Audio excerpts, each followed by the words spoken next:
चलिए। Good evening. कैसे हैं सभी लोग? एकदम बढ़िया, मस्त। तो चलिए, कल हम लोगों ने रेस्पिरेटरी सिस्टम या श्वसन तंत्र के बारे में काफ़ी अच्छे से पढ़ा था। और आई होप आपके बहुत सारे डाउट और बहुत सारे कन्फ्यूजन्स आदि सभी क्लियर हो गए होंगे।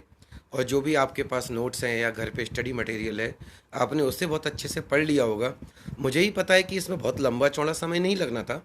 आप लोगों को बस थोड़ा सा भी यदि आप उसे थॉरोनेस देखते, तो आज के ओटी जो हमारे हैं या जो हमारे मल्टीपल क्वेश्चंस हम लोग प्रैक्टिस करेंगे, प्रैक्टिस करने के बाद हम देखते हैं कि आपने वास्तव में स्टडी की है कि नहीं। तो चलिए, सबसे पहले हम आज का क्वेश्चन देखते हैं अपनी सीरीज में। श्वसन द्वारा उत्पन्न ऊर्जा का संचय कहाँ होता है? ये देखिए, पहला क्वेश्चन हमसे क्या कह रहा है, श्वसन द्वारा उत्पन्न ऊर्जा का संचय कहाँ होता है। तो देखिए, कल भी मैंने बताया था कि रेस्पिरेशन में आखिर मेन उसका पर्पज क्या होता है, एनर्जी प्रोड्यूस करना। और जो ऊर्जा पैदा हुई है, तो एक बात आइए, वास्तव में यदि आपको कल की क्लास याद हो, सपोज डैट एक हमारी सेल है, ए उसका न्यूक्लियस है, एनर्जी कहाँ प्रोड्यूस होगी उसके अंदर, माइटोकॉन्ड्रिया में। लेकिन माइटोकॉन्ड्रिया में ऊर्जा पैदा होती है, ऊर्जा का स्टोर कहाँ होता है? तो एक बात आइए, ये माइटोकॉन्ड्रिया में होगा। कूपिका मतलब एल्ब्यूलाई, लंग्स के एल्ब्यूलाई में होगा। या जो एडीपी एडिनोसिन डाइफॉस्फेट अणु होता है उसमें होगा, कि एटीपी अणु में होगा। तो याद रखिए, हमारी बॉडी में रेस्पिरेशन लगातार चलता है। कोशिकाएं ग्लूकोज की सहायता से ऑक्सीडाइज उसे करते हैं तो एनर्जी प्रोड्यूस करते हैं। लेकिन वास्तव में वो एनर्जी सेफ कहाँ होती है? तो हमारी बॉडी में एडीपी एडिनोसिन डाइफॉस्फेट, इसमें कितने बंद उपस्थित होते हैं? दो, इसलिए हम इसे बुलाते हैं डाई। तो एक्चुअल में जो ऊर्जा पैदा होती है वो फॉस्फेट बॉन्ड के रूप में स्टोर होती है।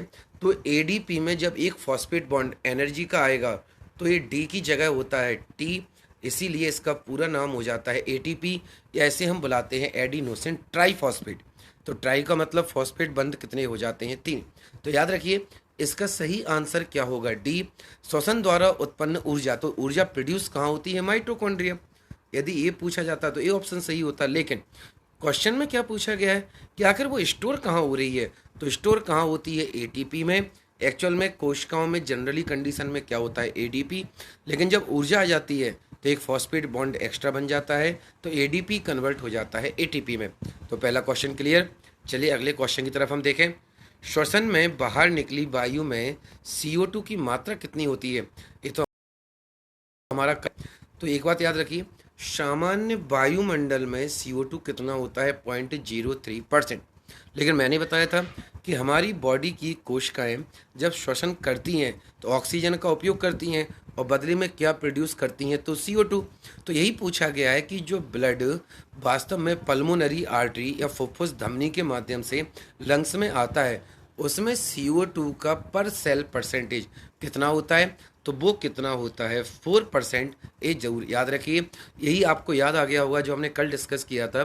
क्योंकि अंदर होता है 4, और हमारे जो बाहर का एटमॉस्फेरिक एयर होती है, वातावरण की हवा होती है, उसमें कितना होता है? 0.03।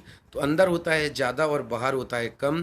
तो विसरण या डिफ्यूजन का नियम कहता है कि चीज़ें अधिक से कहाँ जाएंगी? कम की ओर। इसीलिए ब्लड से एक्स्ट्रा CO2 निकल कर आ जाती है लंग्स में, और जब हम बाहर सांस निकालते हैं अपनी, तो यही हम सब कुछ CO2 कहाँ निकाल देते हैं? बाहर। तो आपका सही आंसर इसका कौन सा रहेगा? डी। अगला, फुफ्फुस में कोशिकाओं की संख्या क्या होती है? कोशिकाएं मतलब एल्वियोलाई, दिख ही रहा है।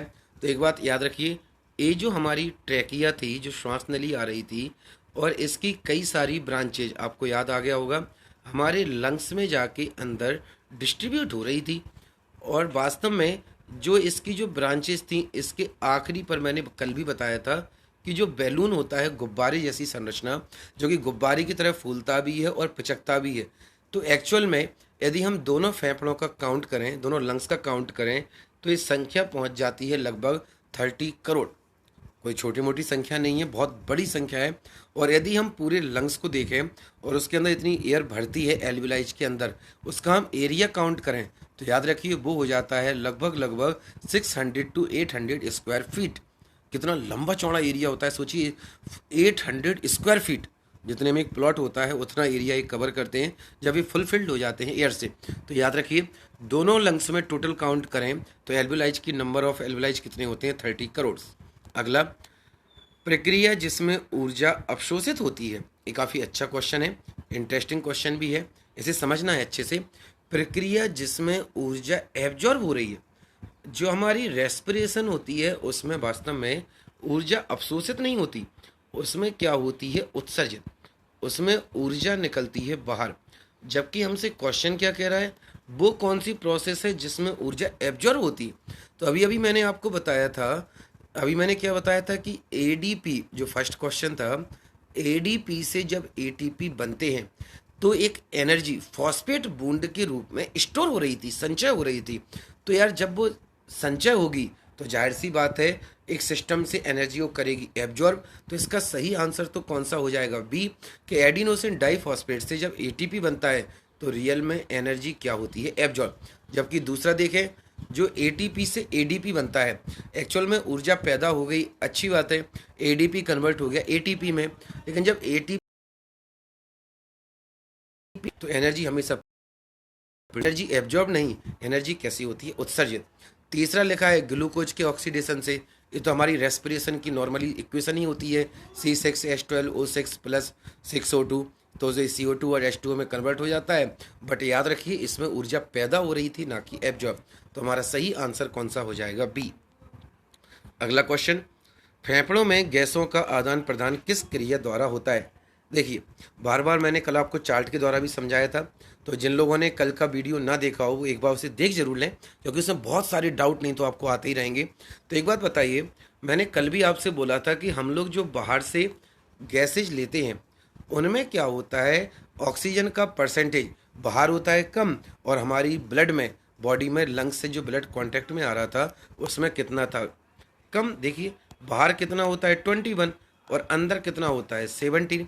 इसका उल्टा यदि हम CO2 के लिए देखें तो CO2 का बाहर कितना परसेंटेज होता है 0.03, जबकि हमारा जो अंदर ब्लड होता है उसमें CO2 का कितना परसेंट हो जाता है 4। और याद रखिए प्रकृति का अटल नियम, चीज़ें हमेशा कहाँ जाती हैं, ऑब्जेक्ट हमेशा कहाँ मूव होता है, मोर टू लेस या हाई टू लो, से कम की ओर। और इस प्रक्रिया को सीधा सीधा हम क्या बुलाते हैं, डिफ्यूजन, या इसे बुलाते हैं विसरण। परासरण अलग ही चीज़ है, एक्चुअल में इधर भी याद रखिए, ऑप्शन की तरफ बता दूं, परासरण या ऑस्मोसिस एक टाइप का विसरण ही होता है, लेकिन इसमें डिफरेंस क्या होता है कि जब भी परासरण होगा तो इसमें सेमी परमेबल मेम्ब्रेन या एक अर्ध पारगम्य झिल्ली होगी, और इससे हमेशा सॉल्वेंट के अणु एक मीडियम से जाते हैं दूसरे मीडियम में। तो इस प्रोसेस को हम क्या बुलाते हैं, परासरण।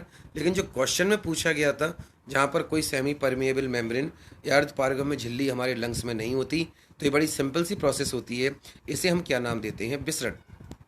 अगला, जब ग्लूकोज का किण्वन ईस्ट द्वारा होता है, तो देखिए ये तो मैं कल ही डिस्कस कर चुका हूँ, किण्वन का मतलब होता है फर्मेंटेशन। तो याद रखिए कल भी हमने इसे पढ़ा था, जो ग्लाइकोलाइसिस वाली प्रोसेस थी कि C6H12O6 जब वास्तव में ग्लूकोज का अणु हमारी बॉडी में बिना ऑक्सीजन के टूटता है, तो ये किस में कन्वर्ट हो रहा था, एक तो पायरुविक एसिड में, और पायरुविक एसिड को टाइम मिल रहा था तो ये टूट रहा था लैक्टिक एसिड में, और लैक्टिक एसिड को फिर समय मिलता है तो ये किस में मिल जाता है, एथिल एल्कोहल C2H5OH, और प्लस ये टूट जाता है CO2। दोबारा समझ ले रहा है कि ग्लूकोज का अणु यदि बिना ऑक्सीजन के, इसी को हमने नाम दिया था फर्मेंटेशन, या इसी को नाम दिया था एनारोबिक रेस्पिरेशन। एक्चुअल में ये जो किण्वन की प्रक्रिया संचालित हो रही है, ईस्ट क्या होता है, फंगस।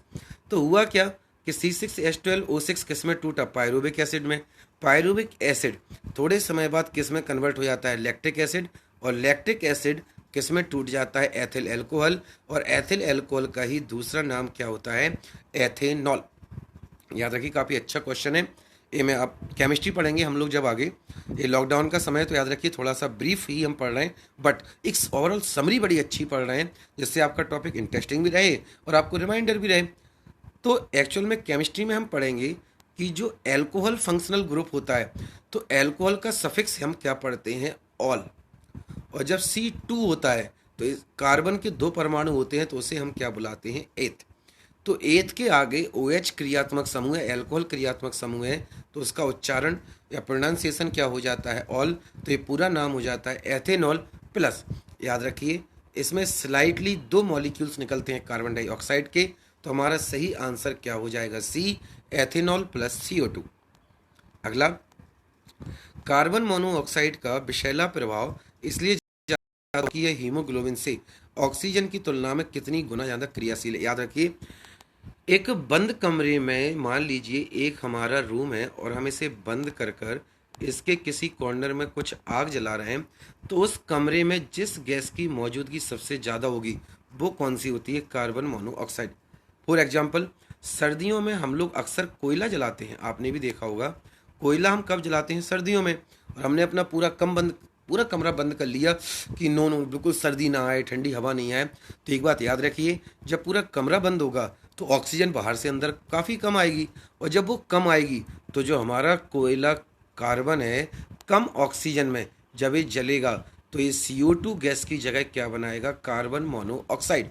और यही कारण है जो एक क्वेश्चन भी पूछना चाहता है कि बंद कमरे में ज़्यादा देर यदि कोयला वगैरह जलाया जाए तो हमारा सिर चकराने लगता है। ऐसा क्यों? तो वास्तव में ऐसा इसलिए होता है क्योंकि कार्बन मोनोऑक्साइड की हीमोग्लोबिन से जो बाइंडिंग होती है वो ऑक्सीजन से काफ़ी ज़्यादा है, और ऑक्सीजन से काफ़ी ज़्यादा है। तो यदि ऑक्सीजन भी उपस्थित है और CO भी उपस्थित है, कार्बन मोनोऑक्साइड, तो जो हमारा हीमोग्लोबिन होता है वो ऑक्सीजन की जगह किसको अपने साथ जोड़ लेता है? Carbon monoxide. और जब कार्बन मोनोऑक्साइड जुड़ती है तो वो आसानी से उसे रिप्लेस भी नहीं करती है, तो लंबे समय तक बॉडी में बनी रहती है। और ऐसा व्यक्ति यदि लंबे समय तक ऐसे वातावरण में रहे तो या तो सिर दर्द होता है, और ज़्यादा टाइम जाएगा तो उसका सिर दर्द होगा, बेहोशी छा सकती है, और यदि ध्यान ना दिया जाए तो मृत्यु कार्य तक हो सकती है। तो वास्तव में ऑक्सीजन से कार्बन मोनोऑक्साइड कितने गुना ज़्यादा क्रियाशील होती है? तो याद रखिए 200 टाइम्स। यही कारण है कि कार्बन मोनोऑक्साइड से बच के रहना चाहिए, क्योंकि ये हीमोग्लोबिन के साथ ऑक्सीजन बाइंडिंग होती है उसे बाधित कर देती है। चलिए अगला क्वेश्चन, अवायवीय श्वसन में कौन सी प्रक्रिया होती है? ये तो बड़ा ही सिंपल सा क्वेश्चन हमारा आ चुका है। अवायवीय का मतलब होता है एनारोबिक रेस्पिरेशन। जिन्होंने कल का वीडियो ना देखा हो तो वो इसे आराम से पढ़ सकते हैं, तो इसलिए मैं इस पर डिस्कस बिल्कुल नहीं करूंगा क्योंकि कल बहुत अच्छे से समझाया था। तो याद रखिए इसका सही जवाब क्या होगा? हमारा बी, ग्लाइकोलाइसिस। कुछ सोचने वाली बात ही नहीं थी इसमें। तो वह पदार्थ जो ग्लाइकोलाइसिस को क्रेब्स चक्र से जोड़ता है। चलिए देखिए, मैंने आपको बताया था कि वास्तव में हम लोगों में जो एनर्जी प्रोड्यूस होती है इसमें एक्चुअल में कितने स्टेप होते हैं? 2। एक तो 1 और एक 2। पहले स्टेप में हमारा क्या होता है? तो याद रखिए जो ग्लूकोज का मॉलिक्यूल है किसमें? पायरुविक एसिड में। और इस प्रोसेस को हम क्या नाम देते हैं? ग्लाइकोलाइसिस। लेकिन जब पायरुविक एसिड हमारा जो बनता है साइटोप्लाज्म में, ये माइटोकॉन्ड्रिया के अंदर जाता है तो एक दूसरी साइकिल स्टार्ट हो जाती है, क्रेब्स चक्र। और माइटोकॉन्ड्रिया इस पायरुविक एसिड को ऑक्सीजन से जोड़ देता है, तो हमारा रेस्पिरेशन कंप्लीट हो जाता है और 36 ATP एनर्जी भी प्रोड्यूस हो रही होती है। तो सबसे बड़ी बात जो क्वेश्चन में पूछी गई है कि ठीक है आपका पहला प्रोसेस क्या होती है, स्टेप 1 क्या होता है? ग्लाइकोलाइसिस। और सेकंड स्टेप क्या होती है? Krebs cycle. तो कल भी मैंने आपको इस एंजाइम का नाम बताया था, एसीटाइल को एंजाइम ए। एक्चुअल में पायरुविक एसिड को अपने साथ बाइंडिंग करेगा और कहाँ मोटिवेट कर देगा? तो वो होता है माइटोकॉन्ड्रिया के अंदर मौजूद क्रिस्टी में, और क्रिस्टी ऑक्सीजन को उसे ऑक्सीडाइज कर देगा और पायरुविक एसिड प्योर फॉर्म में जल भी जाता है, CO2 + H2O, और हमें अच्छी खासी होती है एनर्जी पैदा। तो हमारा सही आंसर क्या होगा? Option B. अगला, ग्लाइकोलाइसिस होता किस में है? ये तो मेरे ख्याल से कोई आवश्यकता है यहाँ डिस्कस करने की, क्योंकि कल सेम इसी टॉपिक पर हम लोगों ने अच्छे डिस्कस किया था। तो इसका सही जवाब क्या होगा? साइटोप्लाज्म, या ऐसे हम बुलाते हैं कोसा द्रव्य। और जब यदि माइटोकॉन्ड्रिया मौजूद है तो याद रखिए माइटोकॉन्ड्रिया का जो मैट्रिक्स पार्ट होता है अंदर मौजूद, मैट्रिक्स कोई अलग चीज़ नहीं होती। एक्चुअल में माइटोकॉन्ड्रिया स्ट्रक्चर में आपको समझा चुका हूँ पहले भी। माइटोकॉन्ड्रिया में ये जो आपको डिजाइन सी दिख रही है, इट इज कॉल्ड क्रिस्टी। और इसके चारों तरफ जो आपको फ्लूइड दिख रहा है, ये फ्लूइड कहलाता है मैट्रिक्स। और ये जो भुजंग जैसी या सांप जैसी स्ट्रक्चर दिख रही है, ये क्या कहलाती है? क्रिस्टी। तो जो मैट्रिक्स होता है वहाँ पर होती है ग्लाइकोलाइसिस, ये लिख दी, लिख देता हूँ। इधर क्या होती है? ग्लाइकोलाइसिस। और ये जो क्रिस्टी होता है यहाँ पर, क्वेश्चन में क्या पूछा गया है? ग्लाइकोलाइसिस। तो इसका सही जवाब क्या होगा? साइटोप्लाज्म। अगला, मानव में श्वास दर प्रति मिनट कितनी होती है? हम लोग की रेस्पिरेटरी रेट, 1 मिनट में हम कितनी बार सांस लेते हैं? जी नहीं, इसमें कंफ्यूज मत होना, क्योंकि 72 टाइम्स तो हमारा हार्ट बीट होता है। हमारा हृदय 1 मिनट में कितनी बार धड़कता है? 72 टाइम्स। और याद रखिए, हृदय का फेफड़े से ऐसा कोई संबंध नहीं है। एक्चुअल में पर मिनट एक ह्यूमन बीइंग लगभग 12 से 15 बार सांस ले लेता है, लेकिन इसका ये मतलब नहीं कि हमेशा ऐसा ही होगा। यदि हम वॉक करके आते हैं, काफ़ी तेज़ दौड़ के आते हैं, तो आपकी श्वसन की दर काफ़ी तेज़ हो सकती है। और हम स्लीपिंग मूड में होते हैं तो पर मिनट आपकी रेस्पिरेशन रेट थोड़ी सी कम भी जा सकती है। तो इतना याद रखिए, एक स्वस्थ व्यक्ति में सामान्य परिस्थितियों में 1 मिनट में कितनी बार सांस ली जाती है? तो याद रखिए 12 to 15 टाइम्स। अगला, कोशिकाओं में ग्लूकोज के जलने का प्रथम चरण कौन सा है? ये लीजिए फिर से वही, कितनी बार इसको मैं आपको डिस्क्राइब करूं कि रेस्पिरेशन आखिर कितने स्टेप में होता है। फिर से वही बात, 1 और 2। पहला स्टेप कौन सा होता है? ग्लाइकोलाइसिस। दूसरा स्टेप कौन सा होता है? Krebs cycle. आंसर मिल गया, कौन सा हो गया? सी। 13, कोशिकाओं में ग्लूकोज के पूर्ण ऑक्सीडेशन से कितने एटीपी मुक्त होते हैं? ये देखिए, इसे जरूर याद रखें।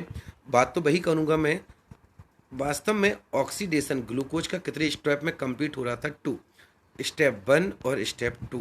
बट याद रखिए, पहली प्रोसेस का नाम क्या था? ग्लाइकोलाइसिस। और दूसरी हमारी क्या थी? Krebs cycle. बट ये दोनों ही कंप्लीट किस में होती हैं? जो रखते हैं माइटोकॉन्ड्रिया। लेकिन किसी के पास माइटोकॉन्ड्रिया ना हो तो उसमें केवल स्टेप 1 ही होता है, और कितनी एनर्जी प्रोड्यूस होती है? 2 एटीपी। बट यदि उसके पास माइटोकॉन्ड्रिया है तो उसमें क्रेब्स साइकिल सेकंड स्टेप भी होगा, और सेकंड स्टेप में कितने होते हैं? 36 एटीपी एनर्जी प्रोड्यूस। तो देखिए, क्वेश्चन फिर से पढ़ेंगे। कोशिकाओं में या सेल्स में ग्लूकोज के पूर्ण, एक कंप्लीट ऑक्सीडेशन पूछ रहा है। इसने इतना नहीं कहा कि ग्लाइकोलाइसिस मेयर है कि मेयर क्रेब्स साइकिल है। तो जब दोनों का ही पूछ रहा है तो 36 प्लस ए, तो टोटल एटीपी हमारे कितने हो जाएंगे? 38। इसमें ये भी याद रखिए, यदि क्रेब्स साइकिल का पूछा जाता सेकंड स्टेप का तो हमारा आंसर होता 36, और पहले स्टेप ग्लाइकोलाइसिस फर्मेंटेशन या एनारोबिक रेस्पिरेशन पूछा जाता तो हमारा आंसर होता डी। बट क्वेश्चन में जो पूछा गया है जिसमें ग्लाइकोलाइसिस और क्रेब्स साइकिल दोनों को ही इंक्लूड कर रहे हैं, तो हमारा आंसर क्या होगा? B, 38 ATP. अगला क्वेश्चन, पहाड़ियों में आरबीसीज की संख्या अधिक होती है क्योंकि? ये देखिए, इस बात को मैं चाहूँगा थोड़ा सा बैलेंस समझ के रखना। एक्चुअल में जब हम हिली एरियाज पे जाते हैं या जब हम पहाड़ों पर जाते हैं, ये लीजिए आप पहाड़ों पर सैर करने गए, आपने भी देखा होगा कि जो हिली एरिया या उच्च इलाकों में रहते हैं उनकी त्वचा में ग्लोइंग या रेडनेस या पिंकनेस होती है हमेशा। तो उसका कारण क्या होता है कि जब भी हम ऊंचाई पर जाते हैं तो ऊंचाई पर जाने पर एक्चुअल में ग्रेविटेशनल फोर्स या गुरुत्वाकर्षण बल हो जाता है कम। और जब ये कम होगा तो जैसे से ऊंचाई पर जाते हैं तो हवा की डेंसिटी कम होने लगती है। और जब हवा की डेंसिटी कम होगी, पूरा क्वेश्चन समझना, ऑप्शन हम फिर देखेंगे। जब हम ऊंचाई पर जाते हैं तो हवा की डेंसिटी कम हो गई, बट आपकी बॉडी के सभी ऑर्गन्स को नहीं पता कि आप ऊंचाई पर हैं कि नीचे हैं, उन्हें तो उतनी ही ऑक्सीजन चाहिए।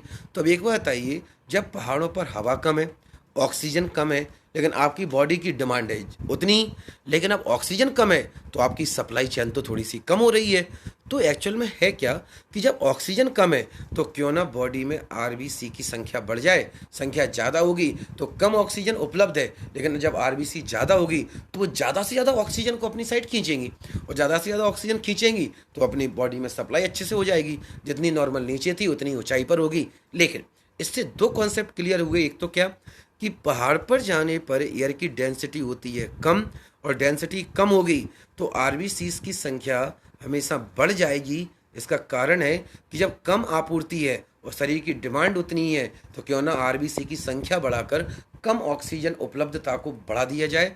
कम ऑक्सीजन भले ही है, लेकिन जब आरबीसी संख्याएं बढ़ जाती हैं तो वो ज़्यादा से ज़्यादा ऑक्सीजन को खींचती हैं, और ज़्यादा होंगी तो आपकी बॉडी बिल्कुल प्रॉपर तरीके से चलेगी। लेकिन आरबीसी की संख्या बढ़ेगी, आरबीसी का रंग होता है लाल, तो व्यक्ति का चेहरा कैसा दिखेगा? गुलाबी।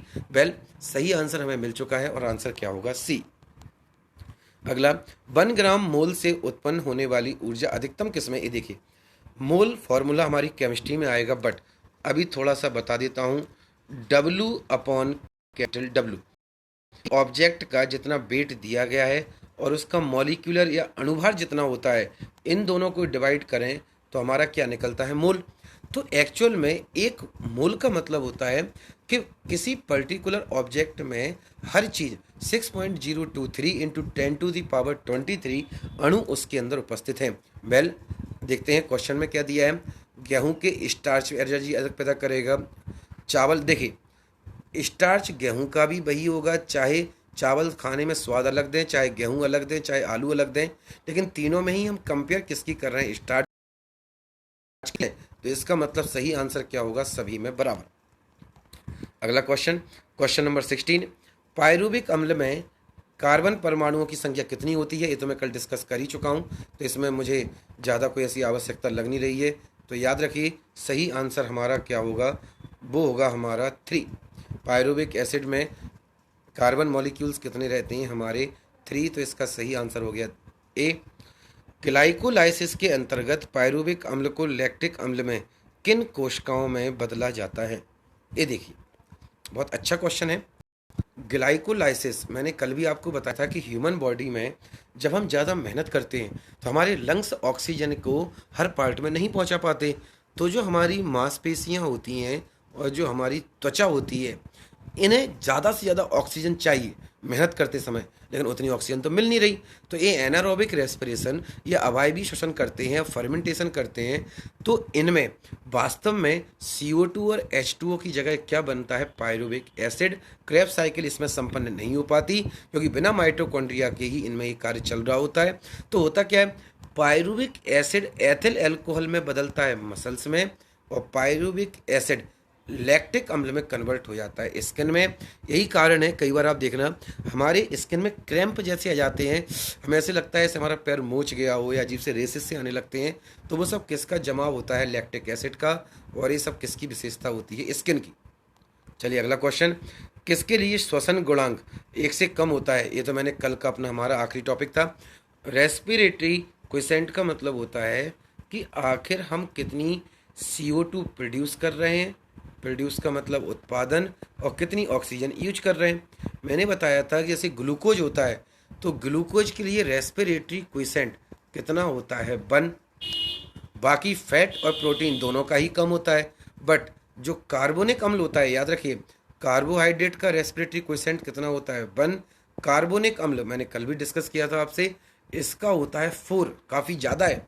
इंस्टेंट एनर्जी चाहिए तो हम लोग कार्बनिक अम्ल का सेवन कर सकते हैं। लेकिन कल भी मैंने बताया था, पूरा रीजन भी समझाया था कि जब हम पूरी पराठे खाते हैं तो हमें अक्सर आलस आता है। क्यों? क्योंकि इनके लिए रेस्पिरेटरी क्वेसेंट कितना होता है? 0.7। मतलब ये O2 ज़्यादा खींचेगा और CO2 प्रोड्यूस कम होगी, तो मतलब एनर्जी कम पैदा हो रही है और O2 ज़्यादा डिमांड कर रहा है, तो ब्रेन को सप्लाई कम पहुंचेगी, हमें आलस भी आता है। तो याद रखिए इसका आंसर क्या होगा? बशा, क्योंकि इसके लिए रेस्पिरेटरी क्वेसेंट 1 से होता है कम।